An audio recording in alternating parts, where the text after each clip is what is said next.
Time now for sports on 104.7 The Cave. Here's Ned Reynolds. Mike, the intern, Ned Reynolds, in the studio. It is Red Friday. Before Ned leaves here, I'm going to paint him entirely red. He doesn't know it yet, but we've got two guys waiting outside with buckets of red paint. You're not leaving this place without being red covered from your head to your toe. Last night, pretty much everyone in the league who were voting for the MVP, minus two guys. One guy voted for Jalen, one guy voted for Josh. The rest voted for our quarterback, number 15, Patrick Mahomes, the MVP in the NFL. I want to thank God for giving me this platform and putting so many amazing people around me to help support this dream I've had since I was a little kid. Without him, none of this would even be possible. To my wife, Brittany, my baby girl, Sterling, and my son, Bronze. This crazy life that we are living means nothing without y'all, keeping me balanced and making me appreciate every single day. No matter how I feel coming home, y'all bring me joy and make me appreciate the time that I get to spend with y'all. It's pretty cool stuff. He's a smart guy and certainly deserving. If I'd been voting, he would have gotten my vote. I told you that a long time ago. He's the best player in the NFL. No question about that. And without making a prediction, which I'm not going to do till Ned talk, I think the Chiefs are the best team in the NFL, which is not a prediction. That is a perception. And I think it'll be a very good game on Sunday. But yeah, it's very nice, and Patrick Mahomes is the MVP. Hey, make no mistake about it, he's the deserving one. It's good to see, but we really would rather have a win on Sunday. The 24 of the nation's NFL media reporters, the majority of them are favoring the Eagles right now, aren't they? They are. And if you count the numbers of media people, and you're right, there were 24 who were polled. It was 13-11 for the Eagles, and it is by two, yeah, that's really immaterial.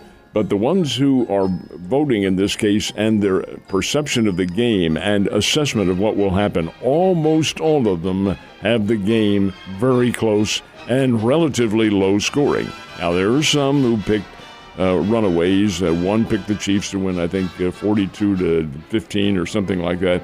And another picked the Eagles to run away with it, 35-17 or some score of that nature. But most are in the 20s, 24-21, 28-24, games like that. And that's really how I feel it's going to be. I think it'll be a close game and a very well-played one. These are good teams. This is not a fluke that either one of them's there. They're the best teams in the NFL, but again, I'll stand by my statement that the Chiefs are the best team.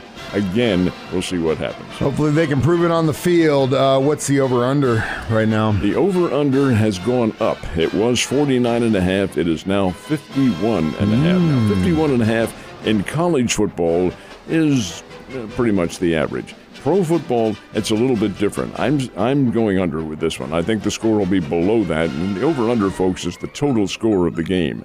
And it's one of the betting props that you have. If you go over it, you win. If you go under it, you lose. Or win, I should say.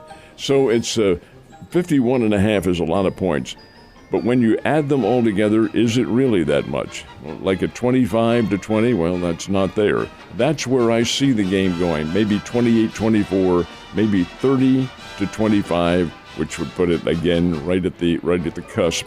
So there are any number of variables that are going into it. But I would, if you're playing that prop, I would go under it. Yeah, I don't know, but the Chiefs are still the underdogs. It's a pick 'em 1.5 right now. That's pick. Yeah, but Eagles getting a little bit more of that money. So what are your thoughts on the decision by the University of Texas and Oklahoma? Not surprised and yet a little surprised. The original agreement for Texas and Oklahoma to bolt the Big 12 and join the SEC was for 2025. It's now going to happen 2024, 1 year before. There was some thought that those schools might pull out and do so ahead of time, but they have to pay a fine.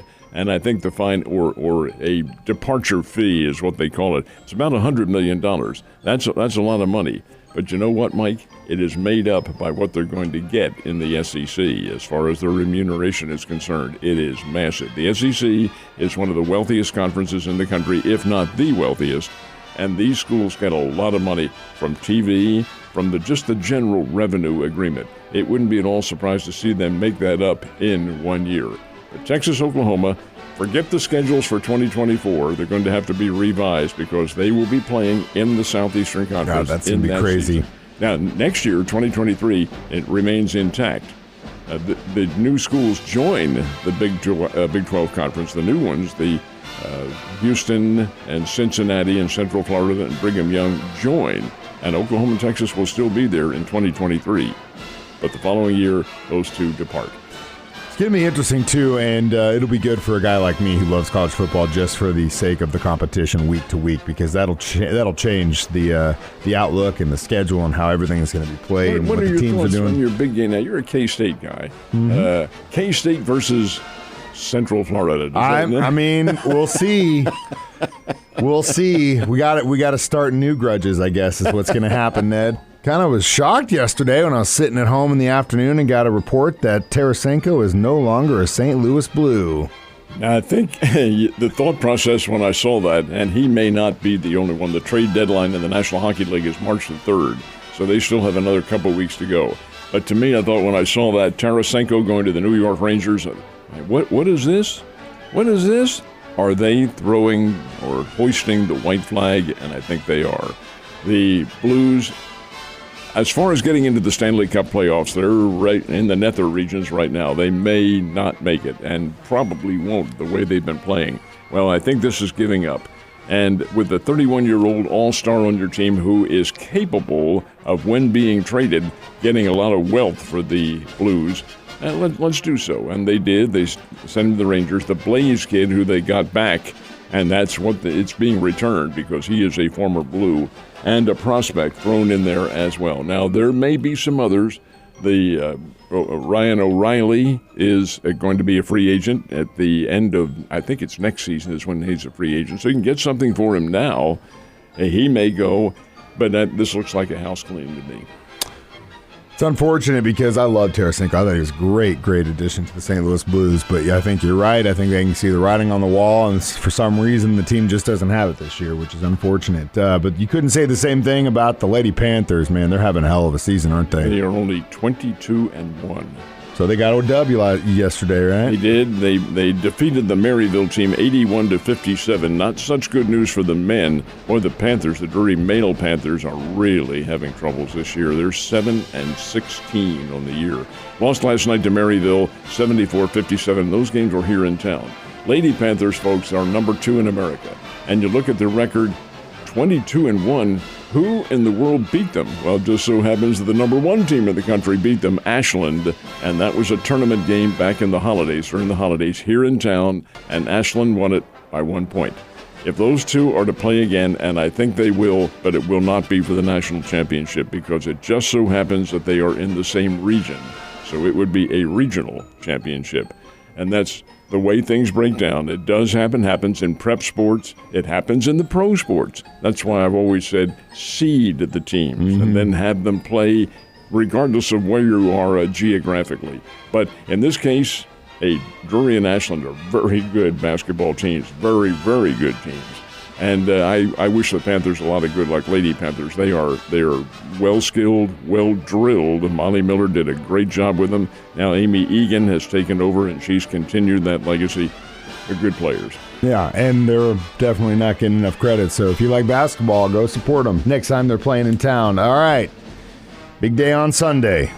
Ned Talk starts when? Ned Talk will start at noon here on The Cave, and this is about 5.5 hours ahead of time. But that's fine. That's the way the network works out. So we'll be on from 12 to 1, and we'll be doing our thing. We'll have the crew in here. We'll make our predictions on the game. We'll talk about, yes, the Super Bowl. That'll be the bulk of the conversation. But we'll have other subjects to talk about as well, as we do on Ned Talk.